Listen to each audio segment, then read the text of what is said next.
The best way for us to understand servanthood, it's in a simple word: sacrifice. To serve people means you need to be willing to sacrifice. So anytime you hear the word, hey guys, let's go out there, we want to serve people, we want to help people out, be ready to roll up your sleeves, because you're going to start sacrificing your time, your finances, and etc. So Jesus boldly declared this in Matthew 20:28, as we already read many times. Just as the Son of Man did not come to be served, but to serve, and to give his life a ransom for many. That's already the third time I incorporated this Bible verse, so it can sink into us. That Jesus is like, look, it's not about me. So what is sacrifice? Sacrifice is selfless. That means you're not focusing on yourself. Sacrifice shifts your focus away from yourself and towards someone else. I'm not looking at me, what I need, what I want, how can I serve you? Sacrifice is also like an offering. Like you're offering your time, your finances, your resources, in whatever it may be. Sacrifice will also teach you that it's not about you. Again, there's that same point. And one more. Sacrifice will align your heart, mind, and spirit man with the will of your Heavenly Father. Why? Because you're trying to follow the same footsteps of Jesus. Jesus lived a life of sacrifice. Now I'm trying to exemplify and walk in his steps. And that's why, by doing so, we will align ourselves with the will of our Heavenly Father. A few more points about servanthood being sacrifice. Having a sacrificial heart attitude always prioritizes the needs of others over your own personal desires. So again, needs, desires, two separate things. If you genuinely desire to be a pastor, a minister, a leader, then sacrifice should be a normal concept in your personal life. If you're not willing to sacrifice, my honest suggestion is just come to church, love the Lord, say hi to people, smile with them, and that's it. Because you won't have to sacrifice. That's not much. You came in for 90 minutes and you're gone. Now, if you're a leader, if church starts at 11 o'clock, what time are you here? 10 o'clock, 10:30. 7:30. Or sometimes some people would, all right, yes, Lord, great shall be his reward. If you're a pastor, it sometimes seems like pastor never leaves church. Oh, I drive by, pastor's here. I come back, he's still here. No, it's true. When you want a certain, I don't want to say position or role, the greater your role and responsibility, the more you're going to have to sacrifice. Yeah. So the honest reality check is this. If you're not willing to sacrifice, my just honest opinion is just love the Lord, come to church, smile to people, and that's it. It'll be stress-free for you. Now, when you stay in eternity, I cannot guarantee you any reward. You'll make it to heaven. But the mansion the Lord was talking about, well, it might look like more like a shed made out of gold, not a castle or that mansion that he talked about. Okay, so that's something to analyze our heart with. Next point. Number 3, sacrifice is the practice of serving others wholeheartedly without expecting anyone to say thank you or even being grateful to you. Now, this is a tough one. I had a challenge with this in my early ministry when I was working with the youth years ago. It bothered me for a certain season, but I'm doing so many good things for them. How come, on Sunday service, mom and dad will come around, hey Stan, great job with the kids. It didn't happen, it bothered me. But then I understood another problem. I had an ego problem. I was self-centered. It's like, why am I serving the youth? So on Sunday when I come and mom and dad's like, oh Stan, you're the best thing in our church, I'm praying for you. No. So, if people don't thank you, you'll be okay. Because that's servanthood. If people don't praise you, you'll be okay. That's part of servanthood. If people walk by you and give you an angry face, it's okay. You're the doormat. You're serving people.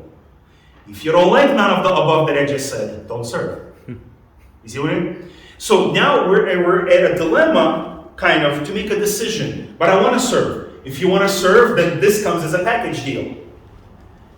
You want to buy this product? You want to work for this company? Well, here's the compensation package. We'll give you the 401k. We'll give you this stuff. Oh, wow, the package looks good. Okay? So if we want to serve the Lord has his own 401k. You know what a 401k means? in your whole life that I have already predestined for you, 70, 80, 90 years old. 401k, K meaning 1,000. That means probably in your whole life you're going to have to forgive 401,000 times. Are you ready for that package? Oh, Lord, that's tough. What's my retirement package, Lord? You got a retirement package? God's like, yeah, the day you die. Your retirement starts. For as long as you have breath in your nostrils, you're age 70, 80, I can still use you, because there's some people, they think, hey, I've been, serving the Lord. It's 65, I'm going in retirement for my business and my job, and I'm also going in retirement for ministry.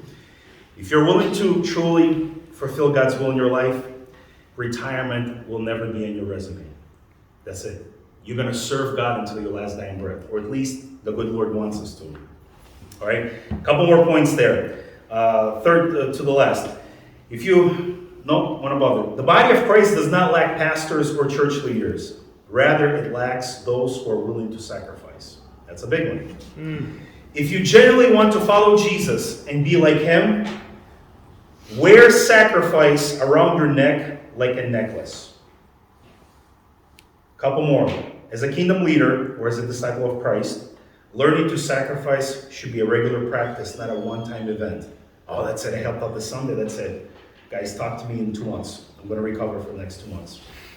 And the last point. Pain and sacrifice are frequently close companions. Because when you sacrifice, you're going to feel it. You're going to feel it sometimes physically. You're going to feel it mentally, psychologically. For those of you who are involved, here's an honest kind of evaluation question. After those who have served on a Sunday, who feels a bit exhausted and winded and just want to take like a nice 1 hour nap? Yeah. I'm one of them. All right, Paul, you're not married, you got no kids. We'll talk in 10 years. No, seriously. Serving, ministering people, no matter how much joy and gladness it gives you, when I'm done, I get it, working with the kids, you got to have a little bit extra energy. As I'm driving home sometimes, I'm like, all right, stay awake. For only 90 minutes or whatever, it does wear you out, but it's a good feeling, okay? So that's why pain, because there's pain in the process, because a lot of times people will cause pain when we try to serve them, are close companions, all right? Any questions about servanthood as sacrifice? All right, last but not least, the famous Emperor Penguin principle that some of you have been already introduced to. So, how does that apply into our life? What can we learn from this magnificent animal, or bird, should I say? Penguins are birds, correct me if I'm wrong. And it's again the concept that it's not about you. And if you guys ever have a chance to watch this documentary that I did many years ago, I think it's called The March of the Penguins. It's about 10 years old or something like that. Powerful documentary. I wasn't sure if I was a bit more concerned about those penguins when they were going through the minus 80 degrees, or the cameramen that actually were there with them all those months documenting this video. I don't know how they survived, but it was cold, windy. I'm going to give you a little illustration for those of you who haven't heard this. I know some of the leaders here have. Some of the factual aspects about this significant animal or bird, the emperor penguin, and how we can apply it into our personal life. What this specific bird can teach us. So here's fact number 1. This emperor penguin can withstand or survive in harsh weather conditions, which can be treacherous as below as negative 80 degrees. Anybody here experienced like cold winter? Yeah, minus 30. 3 weeks ago, where was that? What did job say? 3 degrees, that ain't cold. Anybody experience like minus? Yeah, probably minus 10 or 20. Okay. Pastor? Okay, cold. Okay. Yeah, the coldest ever experienced was negative 30 on top of a mountain when we're hiking. And for those who heard that story, I'll just be quick about it. We're hiking Mount Washington in the winter. Mm-hmm. Yeah. The famous place. And we're halfway through. The mountain is only 6,100 feet. It's not tall. It's not Mount Everest. But it has recorded as some of the worst weather conditions in the whole world. The lowest that was ever recorded was below about 107 Fahrenheit. And the top wind speed was around more than 200 miles an hour. That's an F5 tornado that lifts homes with its foundations. Wow. I experienced below 30, and the wind speed in the fall winter was around 70. You take a backpack, you throw it in the air, and there it goes. So it was fun. I got to experience everything. Yeah, lack of wisdom. I was excited. We were hiking with my brother and a friend, and my ski mask began to fog up a little. There was a leak, and you guys know if it's cold outside and warm inside, the condensation, or vice versa. You're like, I'll turn on the heat or turn on the cold, depending. I gotta get the condensation in the fog or whatever it is in the windshield. So I'm like, hey, this is like the car. You know what I mean? If there's condensation and the air conditioner he's not working, just use your hand, wipe it down, or whatever, and you'll be fine. So I'm like, okay, so take off your ski mask, wipe it off, and put it back on. That's my limited wisdom tells me. What I didn't realize, it's below 30. That's freezing point. So as soon as I take off my ski goggles to wipe them off, this part of the face is warm and moist. In a matter of seconds, the whole face just freezes with my eyelids.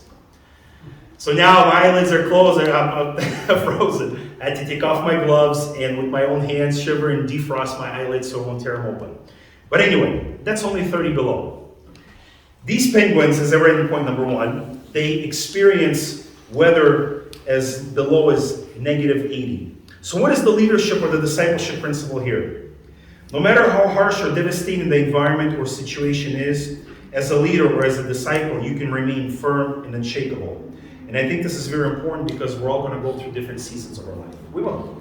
You'll have good days, you'll have warm days, and you can have very bad days. You're going to have days, on Sundays, you're like, wow, Lord, the best church service ever, the best of everything. You're going to have days like, Lord, I don't want to do this again. I hope they find a replacement. I'm not singing, I'm not preaching, I'm not changing diapers, I'm not doing nothing. Oh. We all have that. But we need to remain faithful. Fact number 2 that we learn about this magnificent animal is the male. Now this one, those who are wives, they're going to kind of appreciate this. Or those who had children. The male emperor penguin can skillfully keep the egg warm during the extremely cold winter weather. And you're going to find out why it's the male emperor penguin that's actually keeping the egg warm, not the female. So what is on the following page, what is the leadership or the discipleship principle here? As a leader or as a disciple, you must value each person as an individual and devote all of your skills and resources towards their spiritual growth and development.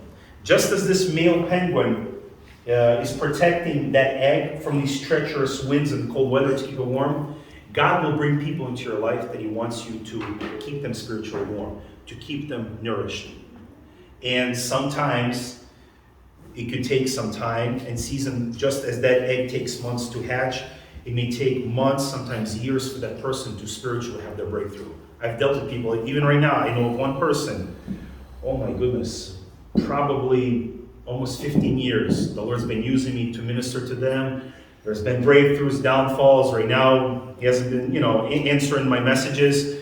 And it's been almost like a 15-year journey. You feel like, Lord, just take them, deal with them. But no, if that person is still receptive to me, then by God's grace, God can still use me. So everybody's different.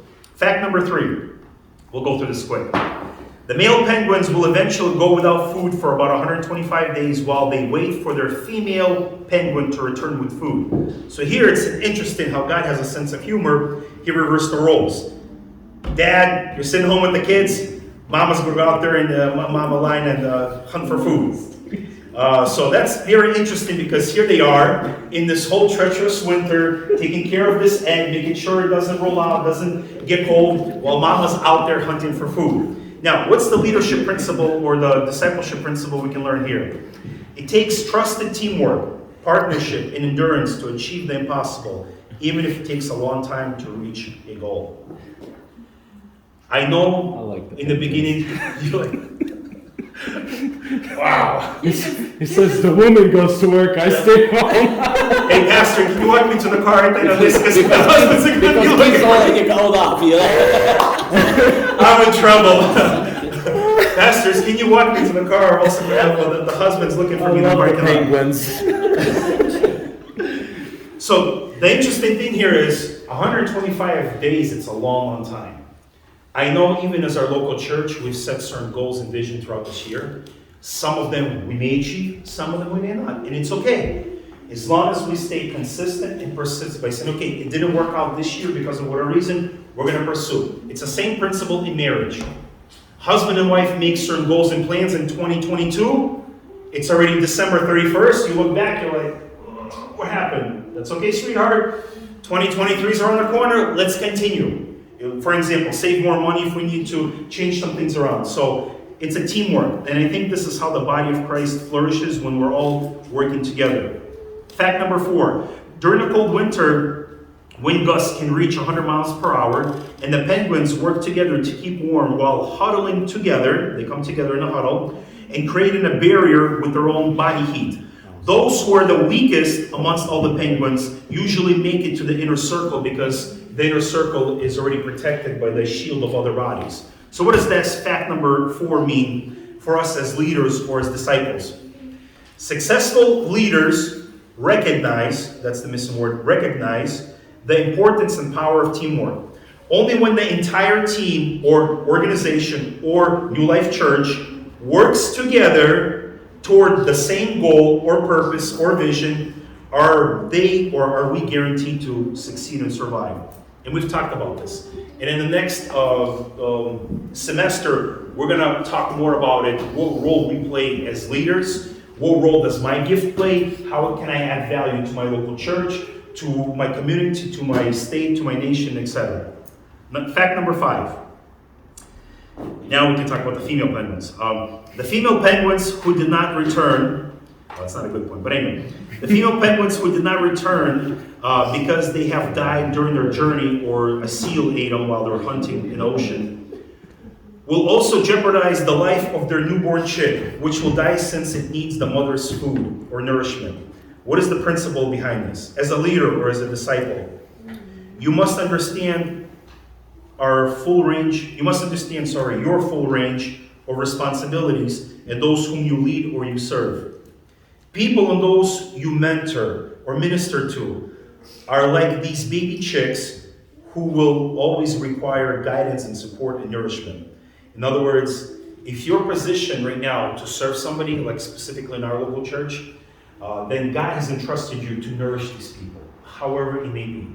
It does not seem spiritual. Oh, we're out here, okay, you kids, come out here, we're dancing. Okay, grab the palm branch. It may seem like such unspiritual things, but it does not matter because you're willing to serve them. You're already nourishing them. You're already ministering to that specific individual. So never take it for granted that what you're doing, like for an example, some people don't want to do like parking lot ministry, just parking cars and just, whatever. But you'll be surprised how far you can go because you've helped somebody out. I remember, what was this event last year? What event we had that? Fall Festival. Yeah, was it the Fall Festival we had that frost? The following day, what was that event? No, we had Christmas. Christmas, I think it was a Christmas service, something like that. Yeah. We come to church, and because it was frozen, because it was so cold, our sprinklers ended up busting. Pastor, I think, remembers this. I think it was Christmas Sunday or something like that. And I came a little bit early to church. As I'm walking out, I almost wiped out. I'm like, whoa, what is this? I didn't notice it because that's what they call black ice. Our asphalt is dark, and a thin layer of the ice, I didn't see it. It just blended in and stepped and I almost wiped out. So I'm like, can you imagine this? How is your Christmas Sunday service? Oh, the Lord is good. Can you imagine that? If people ended up getting hurt, it would be very unpleasant for all of us. Okay? We're not already talking about liability and lawsuits and etc. So jump into action. We have any sand. We just found out we had got a lot of sand out there. Hey guys, get together. We're out there, kind of took care of it, and the sand sat there for a couple of months. You know what I mean? Before the rain kind of washed it.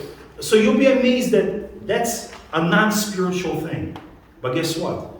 We did something that we knew needed to be done, and it actually prevented people from getting hurt. And we sometimes take those things for granted, like, oh, this is, really, it's not spiritual, I'm not on the stage. No. When you put in your heart and mind to something, God really looks the heart. A couple more facts, and that's it, we're wrapping up. Fact number 6. To protect themselves from freezing winds, the male penguins rotate from within the entire group. So they huddle together in the group and they rotate outside, inside. This way everyone has a chance to stay warm when the wind gusts are going at them. So what is the principle here? As a leader or as a disciple, you must maintain a healthy, the missing word is, maintain a healthy balance among our team members or your team members, and those we serve, and that no one is left or neglected. In other words, we cannot just give certain people specific attention just because we know them and we feel comfortable with them. How do usually people who come to church for the first time, they end up staying? Who can help me answer that? How is what again? People who usually come to a church for like the first time, what would be one of the motivational reasons why they come back again? Or they stay for a while? They were noticed. They got noticed. They were shocked. Okay, in a pleasant way. It's possible. Whoa, when do you expect this to come back? Somebody gave them undivided attention. They knew that they're here for the first time. They knew they may know somebody, they may not know a lot of people. They felt like they were welcome. And this is a key thing for us as disciples, the concept of servanthood, especially if you don't know somebody. And if they come to the church, and whether they become for a couple months or you just don't recognize them, approach them. Hi, how are you? Your first time here? Oh, I've been coming for a couple months. Oh, wow, great to see you, you know. But sometimes, you know, when you're in the basement, you tend to lose track who's coming in, who's going out, with the exception of the kids. Fact number 7, last one, and we're going to be concluding. During the winter, it is most likely dark, cold, and again, all these facts are from this documentary movie that I've watched and studied these penguins. During the winter season, it is mostly dark, cold, and there is no sunlight to keep the male penguins warm while they're keeping an eye and warming the egg. What is the principle here? As in any church or ministry, there will be dark and cold seasons. What are dark and cold seasons? Problems, issues, financial loss, people leaving the church. This is all a category of dark seasons for any church. Okay? That means that, which is why the leader or the disciple of Christ must be far more enduring, tougher, brighter, and spiritually stronger. So no matter what season you may be going through, or whatever season your ministry might be going through, or the church, we need to be positioning ourselves to endure. Like, hey, that's okay. Winters come, winters go. We're going to actually endure and make it through the night. Okay? Couple thoughts from very well-known people, and we're going to pray. Again, from Eleanor Roosevelt. She said this about the heart. Do the things that interest you, and do them with all your heart. Don't be concerned about whether people are watching you or criticizing you. The chances are they aren't paying attention to you. And again, Nelson Mandela said this powerful phrase: a good head and a good heart are always formidable combination when they come together. And Gandhi, the spiritual leader in India, had this phrase to say about heart. A nation's culture resides in the hearts and in the souls of its people. And one of my favorite presidents, the late George Washington, said this: let your heart feel for the afflictions and the distress of everyone. And a couple more on the last page. Confucius. I don't know, it sounds like he was very confused in that, but anyway, I don't know. Confucius, I think he was, help me out here, he was, what do they call him? Philosopher, most likely. He said this, I like this phrase: to put the world right in order, we must first put nation in order. To put a nation in order, we must first put family in order. To put family in order, we must first cultivate our personal life. We must first set our hearts right. So he's kind of going from this big global vision all the way down to your heart. So if I can take the same thought, vice versa. If Georgia is the world, and Forsyth County is our nation, and we want to impact Georgia and Forsyth County, it all comes down to our heart. Where's our heart? Okay, that's a very key thing. Two more, Martin Luther and Mama Teresa. Martin Luther said this: one day we will learn that the heart can never be totally right when the head is totally wrong. Interesting. And Mama Teresa: may God break my heart so completely that the whole world falls in. Awesome. And I think she achieved that with flying colors. But she had to pay a price. Okay?